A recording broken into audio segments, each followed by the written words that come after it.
Remember when Deathwing showed up and just completely ruined and tore Azeroth and Kalimdor a new one?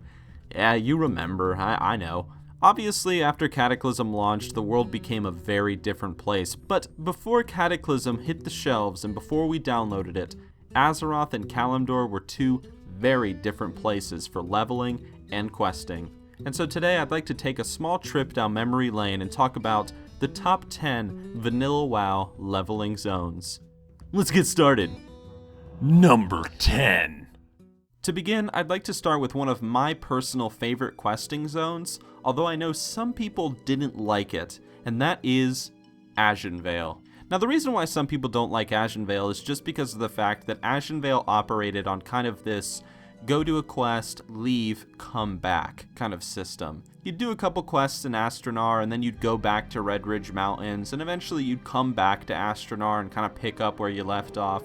And for this reason, it was kind of a zone that some people would kind of dodge when it came to leveling, but the quests there were a lot of fun, and they gave a lot of XP, and the joy of exploring ASHENVALE was always really, really cool. But the thing I loved most about ASHENVALE is because it's connected to the Barrens, this is usually the first time that a Night Elf player would have an encounter with the Horde.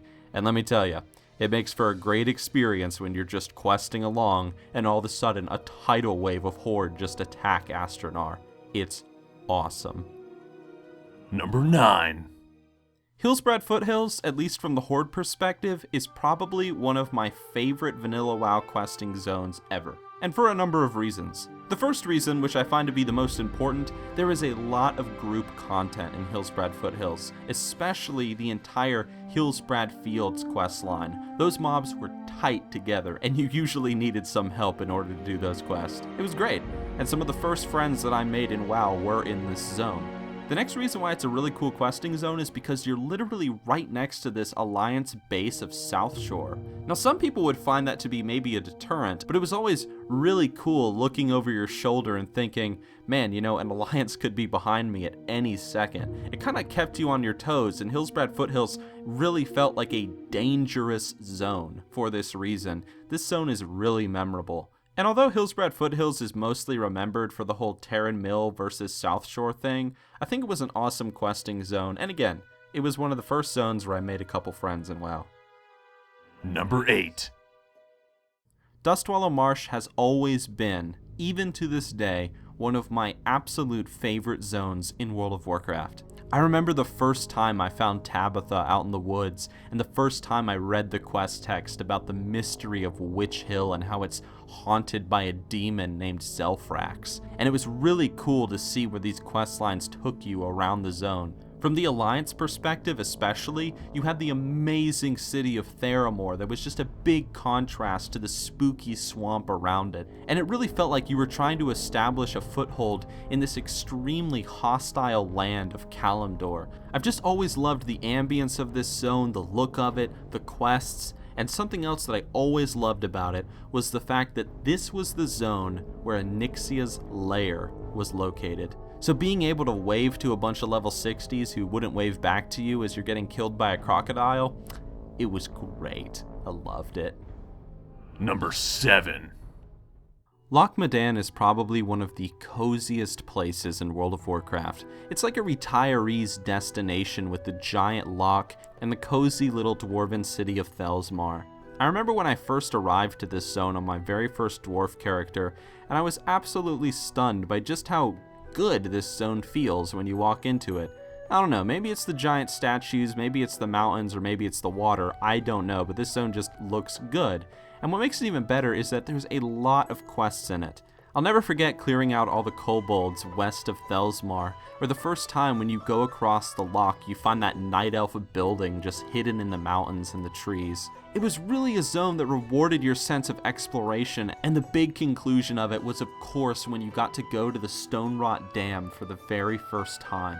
It's huge, and it's probably one of the most iconic places in all of World of Warcraft. The zone just had everything in it. It had atmosphere, it had quests, it had exploration. The zone is just so freaking cozy, I just can't get over it. And I hate the fact that Blizzard destroyed the Stonerot Dam. Damn you, Blizzard. Damn you. Number 6. I remember the first time I arrived in TANARIS and I thought to myself that the zone was going to be absolutely terrible. I mean, look at it, it's just a big desert. However, TANARIS ended up being one of my favorite zones, and it was also a zone that a lot of people really enjoyed when I would talk to them about which zone was their favorite. I think the thing that made TANARIS so memorable and so good is three things. First of all, the quests that you got from Gadgetsin were really close together. You could actually just kind of chain them one after the other, and then you could just make your way back to Gadgetsin. There was none of that, go out, do this, come back, then go back out to the same spot, do it, come back, so on and so forth. There was really none of that in TANARIS, and I think people really liked it. The second reason is because the instance Zul'Farrak is just so close to Gadgetsin. I mean, it's literally just right over there, like right over a couple hills. For this reason, getting to Zul'Farrak was very easy and it was very convenient. And finally, at least in my opinion, one of the reasons why people liked this zone is because it was really easy to travel in. There's no giant trees or giant hills like in ASHENVALE or in LOCH. There's none of that. It's just a big, wide open desert. This is literally a zone where you can just hit number lock, alt tab, and you're gonna end up where you need to be for your questing location. As long as a hyena doesn't kill you on the way, of course. For those three reasons, TANARIS is an awesome leveling zone, and it's one of my favorites, so what can I say? Number 5. The Eastern Plaguelands is a zone that revolves heavily around the instance of Stratholme and the faction of the Argent Dawn. The questlines in the zone just kind of build up to this ultimate conclusion of the instance. That and of course Naxxramas, if you ever made it that far. The Eastern Plaguelands is also home to multiple quests that, to this day, are considered to be some of the most memorable and heart-filled questlines in the entire game. Helping Tyrion Fordring find his son, as well as helping the ghost of Pamela find her dolly, will always be on the minds of any leveler who passed through this zone. Sadly, neither of these quests are possible any longer, but we remember.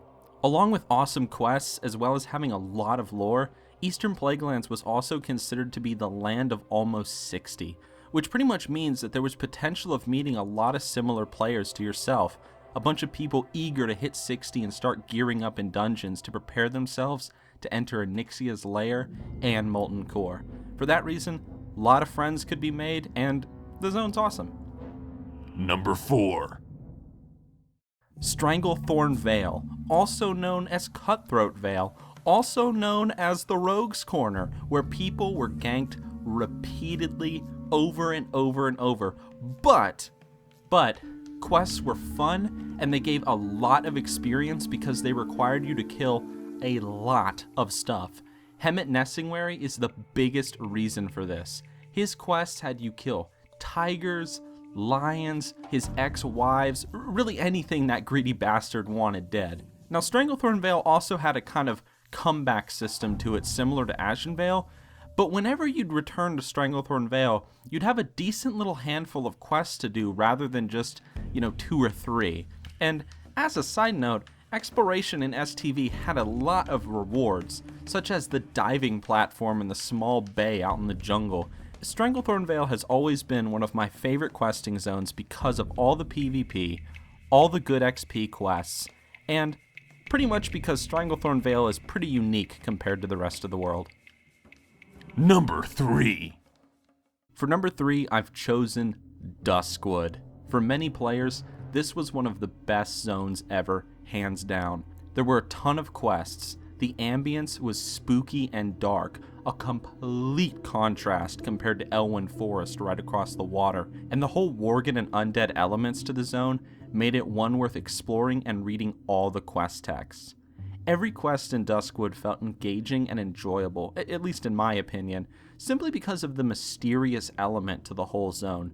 Why are a ton of undead literally across the water from Stormwind? And where did all these Worgen come from? Shouldn't they just be in Silverpine Forest? It was so weird, and as the questlines continued and you learned more about the zone, you eventually found the answers to the questions you were asking. No spoilers, of course. However, I think for many levelers in Duskwood back in the day, and even now, the most amazing moment was walking into the hidden laboratory beneath Ravenhill Cemetery and seeing all the crazy stuff happening just beneath people's noses in Darkshire. I loved it. Oh, and as a side note, seeing Stitches summoned and seeing him attack Darkshire and killing dozens of innocent players, there was just something really rewarding knowing that you are the bastard that caused that. It was great. Number 2.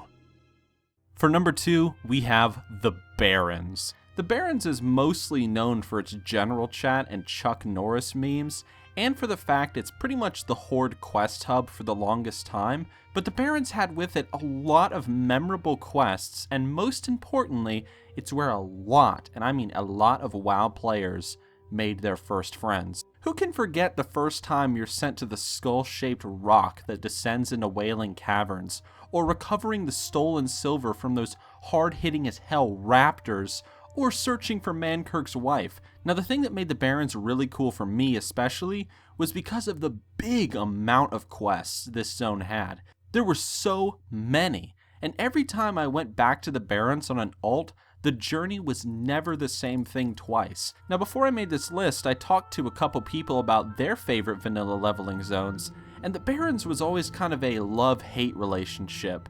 We hated the fact that we always ended up in the Barrens and we had to deal with the general chat and the stupidity of the players. But you can't deny the zone was awesome for leveling in, it had an awesome instance, it had an awesome amount of quests, and it really felt like the Horde was just trying to establish a foothold in this big, vast, golden wasteland. Number 1. My number 1 personal favorite vanilla WoW leveling zone was TIRISFAL Glades. TIRISFAL Glades is the perfect zone to log into right after playing Warcraft 3. I remember logging into this place for the very first time, having just completed the Warcraft 3 storyline, and I thought to myself, holy crap, this is Lordaeron. The second reason is mostly because of the atmosphere of this place, created by not only the music, the ambience, but also the lore behind it. The place is just so depressing and filled with this mild sense of anger. The people of Lordaeron who are now forsaken have been forsaken by the alliance they were once allied with, and they're holding on to the remains of their former kingdom, struggling to find a place in a world that mostly rejects them. It was immersive as hell. But of course, TIRISFAL Glades also had a ton of really fun quests in it that introduced you to the factions of the Scarlet Crusade and the Scourge. The Scourge are of course badass, but the Scarlet Crusade were an awesome addition of enemies who are considered fan favorites even to this day. Pretty much TIRISFAL Glades just had everything in it that a good questing zone needed, and more. It had awesome quests, it had lots of lore, it had great challenge in some areas. That Agamand family crypt, holy crap. Yeah, it just had everything. I know it's a starting zone, and I know some people might criticize that because the starting zones are kind of meant to be good, but I couldn't have asked for a better place to start my Warcraft adventure in all those years ago. Obviously, there's a lot of really cool zones from vanilla World of Warcraft and a lot of really awesome quests, so if you had a favorite questing zone that I didn't mention, feel free to mention it. Keep in mind this is all just my opinion, so I'm really excited to see what did you guys think and what was your favorite leveling zones. With that said, I hope you enjoyed the video, leave a comment, like it if you liked it, and I'll talk to you guys really soon. See ya.